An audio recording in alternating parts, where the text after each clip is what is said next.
You're on. Hi, I'm Neil Angelino, Neil, Angelino. Okay, Neil. Thank you. If you could describe an ideal community for the unification movement, what would it look like? Wow. Well, I looked at Sunday service today, and as Ingenim said, we have international, all races, all colors. However, I think there isn't one simple answer to that question because each geographic area, each nationality has different flavors, different tastes. But what I envision for our family, living in New Jersey and experiencing going out to Camp Shahakwa the last 15 years with my family, is a coming together, a grassroots, natural development of blessed families that have been around each other for many years. Many of us are from the 2075 couple blessing, so we have 30 years history with each other. And there's something that we could give to our second generation at this time that is really precious, and that is the natural beauty of God's creation, the environment with the proper land.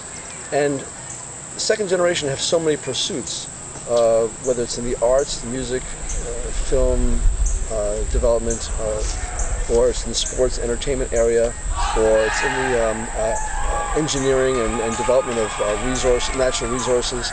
So I think an ideal community, unification community, could possibly contain all those functions, because these are all necessary functions of our life. So you need enough space, enough resources, natural resources and financial resources and people resources to have the natural development of each person's pursuit and skills and gifts and talents. So, and how we share, how we communicate, what kind of guidelines and principles, those are things we have to explore and identify. If you could describe the Family Federation for World Peace, how would it look like? Wow, even again today in Ingerim's speech, I was thinking, she's emphasizing good go. She's emphasizing live for the sake of others, so that whether it's a sports fest or whether it's a camp or whatever activities we initiate or participate in, it's limited to just our blessed families. It's not enough. God is not excited enough. But when we're reaching out, when we're embracing the communities, the states, the nations, that's something God can really pay attention to and get really excited about. So I think even our going back to the first question about what our community would look like before I go into Family Federation, it needs to have certain principles and guidelines, but those guidelines will speak to the original mind of anybody, so that our friends, our neighbors, those people that are aligned with us, our ambassadors of peace, they may be very interested too to bring their resources, to bring their talents and their interests, or their kids or their grandkids, to share this vision, to share this wonderful dream. Family Federation, that's a big question. I don't know if I can really answer that. I'm almost going to take a pass. But the idea, as we were just discussing with Roddy Portalance, certain personalities might be hard to be close to one another because they're very strong-minded. But of course, if we all stand under God, and we have our nuclear family, and we have our communities, Family Federation, I need more time to think about that.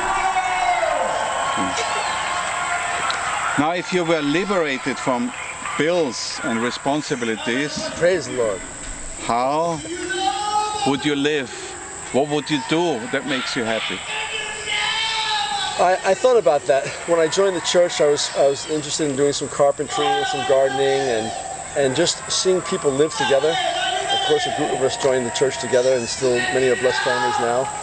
But yeah, I think especially at this age, I'm 57. My wife is almost 57, a couple years younger. Yeah, we'd like to see a simpler life, closer to nature, closer to God's creation, and but also be healthy and be productive, and really give something to our children and our grandchildren. So my motivation to start to go to the gym again is to really be healthy for my grandkids. Of course, they haven't been born yet, but that's really the kind of motivation. So I hope that what was the question again? What would I be doing? Yeah. Well, anyway, it's so much of these things are kind of intertwined. Go ahead. So, of course, the last question: can you see your future with 3 generations, and what does it look like? Yeah. We're just starting to think about that. Our second daughter is blessed. All of our children want to be blessed. We have 4 children. They're all wonderful. They're all unique and talented and gifted in many ways. And thank God that they enjoy our church culture. I hope that their life of faith and their love for God keeps deepening, and their love for their brothers and sisters keeps deepening, because that's really a key. That's why community is so important. Community is what, true father went the pathway without brothers and sisters. He had to figure it out. He had to go a lonely, suffering, bitter pathway many, many times. But we have the blessing of having brothers and sisters together. We can have this conversation. We can have this sports fest. We can have Sunday service worship together. We can have businesses together. We can do things together. I think our second generation, they want to have jobs. They want to be closer to cities, I imagine. So we're still kind of in our minds halfway close to a city, halfway close to the country. But eventually, I think, in the countryside, our kids, some of them, depends on what their career pursuits will bring, what their blessings will bring. Maybe they will live close together, hopefully. They always love to come home. I let my children travel freely around the world on their own dime, of course. But as they grow and they really develop great life experiences, they always want to come home. They're always happy to have their space at home, close to their parents and close to each other, which is really, really wonderful. We really are proud of that and appreciate that that's their hearts that they've inherited. So I don't know. It's another good question there, Irving. Okay.